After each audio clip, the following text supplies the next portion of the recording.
कानी बहू। किशोरी लाल जी के बेटे राघव की शादी की बात जगह जगह चल रही थी, लेकिन किशोरी लाल जी को कोई लड़की पसंद ही नहीं आती थी। और उसकी एक ही वजह थी, किशोरी लाल जी का लालची होना। उनको लड़की वालों से मोटा दहेज चाहिए था और इसी चक्कर में एक दिन वो एक बहुत पैसे वाले के घर अपने बेटे का रिश्ता लेकर पहुंचे। उस आदमी का नाम था ओम प्रकाश। देखे किशोरी लाल जी, मेरी एक ही बेटी है और मेरी सारी संपत्ति जायदाद सब कुछ मेरी बेटी नैना का ही है। पापा, नाम से लगता है बहुत खूबसूरत होगी। कितना अच्छा नाम है ना, नैना। ओ, वैसे बात तो सही है आपकी। अब इतना पैसा है, जमीन जायदाद है, इकलौती बेटी, आप भी क्या करेंगे? सब कुछ उसे ही देंगे ना। बिल्कुल ठीक पहचाना आपने। बस बेटी की शादी और सारी जायदाद उसके नाम। पापा, बिना देखे हाँ कर दीजिए ना। इतना अच्छा रिश्ता फिर कहाँ मिलेगा? माला माल हो जाएंगे हम। मैं अपनी बेटी को बुलाता हूँ। अरे नहीं नहीं नहीं नहीं, आपकी बेटी का नाम नैना है, सुनकर ही लगता है बहुत सुंदर होगी। रहने दीजिए अंकल, मैं तो आपकी बेटी के नाम से ही इतना खुश हो गया हूँ कि उसे बिना देखे शादी करने को तैयार हूँ। अब तो मैं उसका चेहरा सीधे शादी के बाद ही देखूंगा। और इस तरह राघव नैना का चेहरा नहीं देखता और उससे शादी कर लेता है। शादी के बाद अपनी सुहाग रात पर जब राघव नैना का घूंघट उठाकर देखता है तो नैना की आंखें बंद थी। कितनी खूबसूरत हो तुम नैना, जरा अपनी आंखें खोलकर मेरी तरफ देखो तो सही। नहीं, मुझे शर्म आती है। अरे, मैंने तुम्हें शादी से पहले भी नहीं देखा और अब अगर तुम आंखें खोलकर मुझे देखोगी भी नहीं तो मुझे अच्छा कैसे लगेगा? इससे पहले कि नैना अपनी आंखें खोलकर राघव की तरफ देखती, अचानक से लाइट चली गई और राघव नैना को पूरी तरह से देख भी नहीं पाया। अगली सुबह नैना राघव के लिए नाश्ता बनाकर लेकर आई। अरे ये क्या, आधा पराठा सेका हुआ है और आधा बिल्कुल कच्चा। ये तुमने क्या किया नैना? बहू, तुमने क्या आधा पराठा तवे से नीचे लटका कर रखा था जो आधा सेका है और आधा कच्चा? मुझे जितना दिखेगा उतना ही तो सीखूंगी ना पापा जी। जहाँ जहाँ मुझे नजर आ रहा था वहाँ मैंने सीख लिया, जहाँ जहाँ नहीं दिखा वहाँ कच्चा रह गया होगा। इसका क्या मतलब है? ये कैसा मजाक कर रही है तुम? अरे बहू, तुमने इतना लंबा घूंघट क्यों लगाया हुआ है? देखो, हमारे घर में बहुओं को बेटी की तरह रखा जाता है और फिर तुम तो इतना सारा माल लेकर आई हो। देखो, ये घूंघट डालकर रखने की कोई जरूरत नहीं है।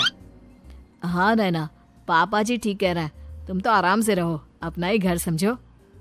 नैना अचानक से अपना घूंघट उठा लेती है। अरे ये क्या पापा, नैना की तो एक आंख फूटी हुई है। नाम से नैना, लेकिन ये तो कानी बहू निकली। मेरे साथ धोखा हुआ है, धोखा। बिना दिखाए अपनी कानी लड़की मेरे संग ब्याह दी। मुझे कानी भी नहीं चाहिए।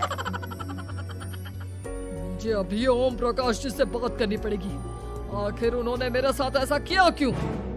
अरे, आप लोगों ने ही तो पापा से कहा था कि आप लोग शादी से पहले मुझे देखना नहीं चाहते। अब मेरे पापा पर क्यों इल्जाम लगा रहे हैं?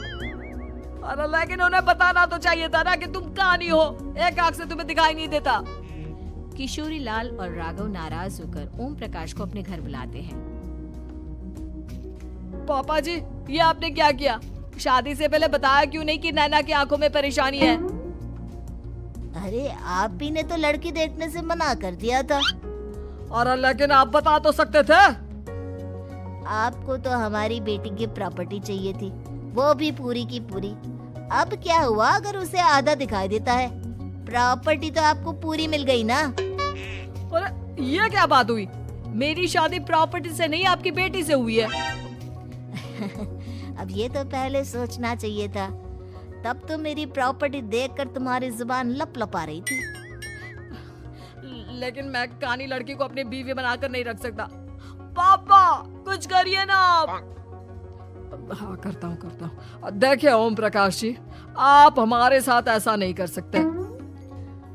और तुम देखो, अगर तुमने मेरी बेटी से शादी तोड़ी ना, तो जो भी प्रॉपर्टी मैंने तुम्हें दी है वो तो पूरी की पूरी वापस ले ही लूंगा, और आधी प्रॉपर्टी तुम्हारी भी लूंगा। अरे मेरी आधी प्रॉपर्टी भला क्यों लेंगे आप? इसलिए क्योंकि मेरी बेटी को आधा नजर आता है और उसकी नजर अभी तक तुम्हारी आधी जायदाद पर ही पड़ी है। अब तुम उसे घर से निकालोगे तो कुछ तो लेकर जाएगी ना। और अगर हम आपकी बेटी को अपने घर की बहू बनाकर रखे तो? तो तुम्हारी पूरी प्रॉपर्टी तुम्हारी ही रहेगी, और जो मैंने तुम्हें दिया है ना, उसमें से बस मैं आधा लेकर जाऊंगा। अरे लेकिन अब आप अपनी दी हुई प्रॉपर्टी में से आधी वापस क्यों लेकर जाएंगे? अगर मैं आपकी बेटी को अपनी पत्नी बनाकर रखने को तैयार हूँ तो? इसलिए ताकि भविष्य में अगर तुम मेरी बेटी को धोखा दो तो उसके पास कुछ तो रहे जो पति का हो। वैसे मेरे पास तो बहुत कुछ है, लेकिन अपने पति की कोई निशानी तो उसके पास होनी चाहिए ना। अब अगर तुमने मेरी बेटी को कानी कहा तो तुम्हें प्रॉपर्टी भी कानी ही मिलेगी, पूरी नहीं। जमाए राजा। किशोरी लाल और राघव समझ चुके थे कि वो बुरी तरह फंस चुके हैं और अब उनके पास वहां से निकलने का कोई चारा नहीं है। अब समझ में आया ना, लालच बुरी बला होती है। एक तो तुम्हें प्रॉपर्टी मिली, ऊपर से बीवी मिली, उसमें तुम्हें नखरे भी दिखाने हैं। आए बड़े, चुपचाप बैठो दोनों। कुछ दिनों के बाद नैना राघव की कार लेकर बाजार घूमने निकलती है और जब कार लेकर वापस आती है, ये क्या? एक तरफ से मेरी गाड़ी पूरी खराब हो चुकी है। लगता है तुमने मेरी गाड़ी को किसी दूसरी गाड़ी के साथ एक्सीडेंट किया है। अरे अरे कितना बड़ा नुकसान कर दिया तुमने बहू। वो क्या है ना पापा जी, मुझे एक आंख से दिखाई नहीं दे रहा था, सामने से गाड़ी आ रही थी। मुझे तो सिर्फ आधा ही दिखाई दिया और वो गाड़ी मेरी कार से रगड़ते हुए निकल गई। अब मैं क्या करूं बताओ? आप इसे ठीक कराने के पैसे कौन देगा? तुम्हारे पापा? तुमने मुझसे इस तरह से बात की? अभी रुको। नैना राघव की शिकायत ओम प्रकाश को कर देती है। देखो राघव, अब जो मेरी आधी प्रॉपर्टी तुम्हारे पास थी ना, उसमें से आधी और मैं लेकर जाऊंगा, क्योंकि तुमने मेरी बेटी को डांटा। अरे नहीं नहीं पापा जी, गलती हो गई, माफ कर दो। गलती की तो कोई गुंजाइश ही नहीं। अगली बार मेरी बेटी को डांटा तो बची हुई आधी में से आधी और ले जाऊंगा। लालच के चक्कर में हम दोनों ने बहुत बड़ी गलती कर दी बेटा। एक तो तुम्हें कानी बहू मिली और ऊपर से जो माल मिला वो भी काना। इस तरह राघव की हर एक गलती पर ओम प्रकाश उसकी प्रॉपर्टी का आधा आधा हिस्सा लेकर अपना सारा माल वापस ले गया और राघव को कानी बीवी से काम चलाना पड़ा। भाई लालच वाकई में बुरी बला है।